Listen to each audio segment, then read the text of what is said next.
Dan jaga jarak, tidak perlu ditutup, tetap melaksanakan aktivitas seperti biasa, cuma jaga jarak, jangan berkumpul-kumpul.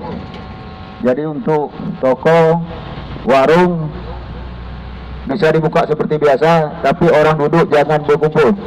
Orang duduk jangan berkumpul, jaga jarak, jangan duduk dekat-dekatan. Namun tempat usaha bisa dibuka seperti biasa, tidak perlu ditutup. Dan jaga jarak, tidak perlu ditutup, tetap melaksanakan aktivitas seperti biasa, cuma jaga jarak, jangan berkumpul-kumpul. Jadi untuk toko, warung bisa dibuka seperti biasa, tapi orang duduk jangan berkumpul. Orang duduk jangan berkumpul, jaga jarak, jangan duduk dekat-dekatan.